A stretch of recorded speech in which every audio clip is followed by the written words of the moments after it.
Good morning. आज होची 17 मे 2026 रविवार। आसंतु नजर पकेबा आज दिनर टॉप 20 खबर गुडी ऊपर। सेहीपरि बस यातायात करुवा यात्री पकेट को होईची महंगा माड़। पेट्रोल और डीजेल दर वृद्धि पर बढ़िला घरोई बस भड़ा। तेबे वर्तमान पे साधारण बस भड़ा किलोमीटर पिछे 2 टंका को वृद्धि होईची। तेबे पूर्वरु 88 पैसा भड़ा थिबा बेले एबे ताहा 90 पैसा रे पहुंचीची। सेहीपरि एक्सप्रेस बस भड़ा किलोमीटर पिछा 92 पैसा थिबा बेले एबे ताहा 94 पैसा होईची। तेबे डिलक्स भड़ा 1 टंका 27 पैसा थिबा बेले वर्तमान 4 पैसा वृद्धि पाई 1 टंका 31 पैसा होईची। सेहीपरि एसी डिलक्स बस 1 टंका 55 पैसा थिबा बेले वर्तमान 4 पैसा वृद्धि होई एबे ता 1 टंका 59 पैसा होईची। सेहीपरि पूर्वरु सुपर डिलक्स प्रीमियम 2 टंका 41 पैसा होईथिबा बेले वर्तमान 6 पैसा वृद्धि होई ताहा 2 टंका 47 पैसा होईची बोली सूचना दैछन्ती राज्य घरोई बस मालिक संघ। प्रवती खबर प्रथमे पेट्रोल डीजेल आउ वर्तमान खाइबा तेलर पाली। बजार रे खाइबा तेल दर बढ़ीची। तेबे ग्रेड 1 सोरिष तेल दर केजी पिछा 170 रु बढ़ी 175 रे पहुंचीची। सेहीपरि पामोलिन तेल दर मध्य बढ़ी जाईची। 15 केजी पामोलिन तेल दर 2400 टंका थिला बेले वर्तमान ताहा 2495 टंका होई जाईची। ये तो हैला गोदाम स्थिति। हेले बाजार रे तेल दर 5 रु 10 टंका अधिक दर रे बिक्री होउची। तेबे वर्धित खाइबा तेल दर को नै एबे अकल रे पडिछन्ती ग्राहक। सेपटे तेल दर बढ़िबा पछरे आमदानी ड्यूटी बढ़िबा को दायी करिछि राज्य व्यवसायी महासंघ।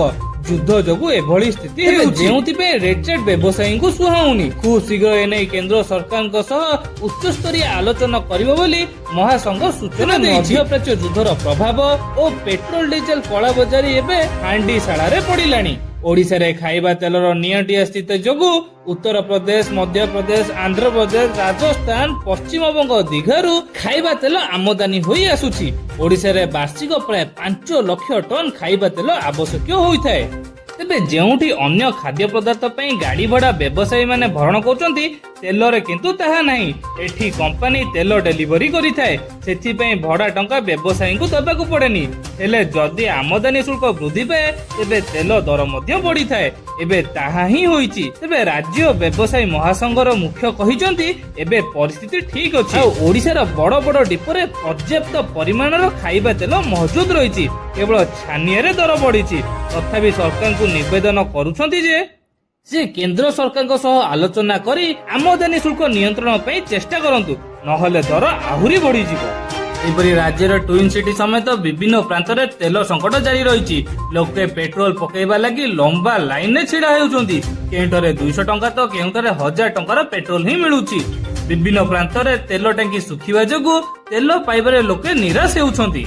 आउ एही स्थिति रे राज्य रे ईवी जान बिक्री ऊपर मुहा होईछि। गत 2 दिन हेबो ईवी शोरूम गुडी करे लोक मानकर असंबाळ भिड लगाउछंती। तेबे ईवी बुकिंग 2 रु 10 गुणा जाय बढ़ीथिबा डीलरशिप गुडी को पक्षरु सूचना मिलिछि। सेपटे तेल संकट जोगु लोक एबे ईवी किणा प्रति आकृष्ट हेउछंती। गत 2 दिन रे शोरूम रे भिड देखा जाउछि। युद्ध परिस्थिति एबे ईवी किणा प्रति बेस आग्रह होइथिले मात्रे तेल संकट जोगु गत 2 दिन हेबो शोरूम रे अप्रसिद्ध भिड देखिबा को मिलुछि। सेपटे ग्राहक को गाड़ी जोगै देबा दिगरे सब प्रकार पदक्षेप ग्रहण करा जाउछि। एबे सर्विस एवं नुआ टेक्नोलोजी गाड़ी आसुथिबारु लोके ईवी को निज पाखरे रखिबाकू बेस आगभर हेउचंती। तेबे युद्ध एवं तैल संकट स्थिति भुवनेश्वर कटक कॉरिडोर रे ईवी बिक्री रो उन्नति परिलक्षित होईछि। प्रवती खबर श्रीमंदिर रे हेबाकू जाउछि बड़ परिवर्तन। श्रीमंदिर उत्तर द्वार रे लागिबो नुआ कबाट। हस्तीद्वार तथा उत्तर द्वार गुमुट रे लागिबो नुआ पितଳର आच्छादित पर्माटिक काठ रे प्रस्तुत कबाट। यह देखिबा पई खूब सुंदर होईछि। द्वारर लंब 13 फुट 6 इंच होइथिबा बेले सेपटे चौड़ा 42 इंच एवं 3 इंच रो पा होईछि। सेहीपरि द्वारर पछपट पटार लंब 13 फुट 10 इंच एवं चौड़ा 48 इंच रहिछि। तेबे एथिरे प्राय 3 क्विंटाल रो पितळ व्यवहार करा जाउछि। एही द्वार कटक निकषित तारपुर बरती गारे प्रस्तुत करा जाइछि। तेबे दीर्घ 3 मास धरि एही द्वार निर्माण करा जाइछि। आज नुआ कबाट उत्तर द्वार रे पहुंचिबा परे लगा जिया पे काम आरंभ हेबो बोली निर्माणकारी माने आशा करिछन्ति। परवर्ती खबर नेदरलैंड गस्त समय रे गतकाली भारतीय समुदाय को संबोधित करी प्रधानमंत्री मोदी विश्वर सांप्रतिक परिस्थिति उपरे गभीर चिंता प्रकाश करिसेंती। से मध्यप्राच्य जारी रहितवा युद्ध एवं विश्व स्तरीय अस्थिरता को नहीं समस्त को सतर्क कराई दैछंती। तेबे विश्व पई यह विपर्जय दशक। प्रधानमंत्री कहिसेंती जे एही समय मानव जाति पई एक चैलेंज पूर्ण समय। प्रथमे कोरोना महामारी, तापरे विभिन्न स्थान रे युद्ध एवं एबे संकट विश्व को अस्थिर करि दैछि। एही समय को विपर्जय दशक भाबे वर्णना करिसेंती। तासो दारिद्र्य वृद्धिर आशंका प्रधानमंत्री मध्य चेताई दैछंती। जदि एही युद्ध एवं अस्थिरता शीघ्र शेष न हुए तेबे गत किछि दशक मध्य विश्व जो विकास हासिल करिछि ताहा ओलट पालट होइजिबो। परवर्ती खबर, दक्षिण पश्चिम मौसुमी वायु आहुरी आगुक बढ़िबा सह यह स्वाभाविक समय पूर्व अंडमान छुईंछि बोली शनिवार भारतीय पाणीपाग विभाग प्रकाश करिछि। पाणीपाग विभाग अनुसार दक्षिण पश्चिम मौसुमी वायु दक्षिण अरब सागर, दक्षिण पश्चिम और दक्षिण पूर्व बंगोपसागर किछि अंश अंडमान सागर एक बड़ अंश अटे। समग्र निकोबर द्वीपपुंज एवं श्री विजयपुरम को छुई सारिछि। एही मौसुमी समग्र निकोबर द्वीपपुंज एवं श्री विजयपुरम को छुई सारिछि। अंडमान द्वीपपुंजर केतक अंश को मध्य यह अग्रसर होइछि। मौसुमीर एही आगुआ आगमन को सारा देश में आगामी वर्षा ऋतु पई एक सकारात्मक संकेत भावे देखा देइछि। तबे आईएमडी कहिछि जे जदि वर्तमानर पाणीपाग स्थिति एवं मौसुमीर संचालन अनुकूल रहे तेबे मौसुमी वायु तार स्वाभाविक समय पूर्व केरल रे पहुंची पारे। तेबे साधारणतः जून 1 बेलू केरल छुई थाए मौसुमी। तेबे चलित वर्ष मे 26 सुधा केरल रे दक्षिण पश्चिम मौसुमी वायु आगमन हेबार संभावना रही। एतिरे 4 दिन आगपच होई पारे बोली गतकाली आईएमडी पूर्वानुमान करिछि। परवर्ती खबर, पहलगाम आतंकवादी आक्रमण पर भारत एवं पाकिस्तान मध्य संपर्क संपूर्ण बिगड़ी जाइछि। सेपरि भारत मध्य ऑपरेशन सिंदूर माध्यम रे विश्व को बड़ वार्ता देइथिले जे देश कौनसी पदक्षेप नेबाको प्रस्तुत रही। पाकिस्तान एभली कार्यकलाप को नहीं भारतीय सेना मुख्य जेनेराल कड़ा चेतावनी दे कहिसेंती पाकिस्तान आतंकवादी कार्यकलाप बंद न कले देशर इतिहास उपरे भूगोल बदली जिबार आशंका रही।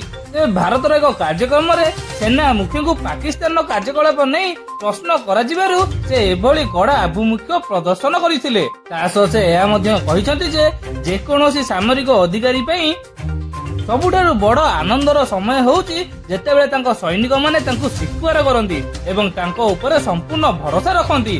जेतेबेले जने सैनिक एक सफल ऑपरेशन परे सेमानंगु आलिंगन करंती सेतेबेले कौनसी पद किंबा पदानुक्रम नथाए से अन्य जने साथी बोली विवेचना करिथांती। ताहा हेउची सबुठारु स्वतंत्र मुहूर्त। जने सैनिकंग पाखरे सर्वदा समय कम थाए। एहा केवल ताको यूनिट पई नुहे बरं ताको परिवार सदस्य बंधु परिजनक विवाह रे जोग देई पारंती नाही। सेमाने निज पिलांक जन्म समय रे मध्य सेठारे उपस्थित होई थाई न पारंती। आउ आमे एहाकु सुधारिबा पई काम करूछु हेले किछिटा समय रे एहा हम नियंत्रण बाहर रही जाउची। परवर्ती खबर, तब आईएसआईएस आतंकी अबू बिलाल मिकुनी निहत होइछि। अमेरिका एवं नाइजेरिया सेनार मिलित ऑपरेशन ने नतहत होइथिबा सूचना मिलिछि। वर्तमान आतंकवादी संगठन नंबर 2 कमांडर भाबे कार्य करुथिला अबू बिलाल मिकुनी। एही ऑपरेशन सहज नथिला। आफ्रिकार कार्य करुथिला एवं विश्वव्यापी आईएसआईएस कार्यकलाप रे प्रमुख भाव रे प्रभाव पकैथिला अबू बिलाल मिनुकी। सेपरि ट्रम्प लेखिचंती एबे से आफ्रिका लोकन को भयभीत कराई परिबे नहीं आउ अमेरिकीय वासी को टार्गेट करिया पे षडयंत्र करिया को चेष्टा करिवो नहीं। तेबे एही ऑपरेशन रे सहयोग पे नाइजेरिया सरकार को धन्यवाद करिसंती ट्रम्प। तेबे डोनाल्ड ट्रम्प दाबी करिसंती जे अबू बिलाल मिनुकी आफ्रिका रे आतंकवाद सहित अमेरिकीय मान को टार्गेट करिया पे षडयंत्र रे शामिल थिला। तेबे एही हत्या आईएसआईएस रो विश्व नेटवर्क एवं कार्यक्षम क्षमता को एक बड़ आघात देइछि बोली कुआ जाउछि। एही कार्य रे सहयोग पई ट्रम्प नाइजेरिया सरकार को मध्य धन्यवाद जणाइछंती। नाइजेरियन सेना सहित मिलित भावे ऑपरेशन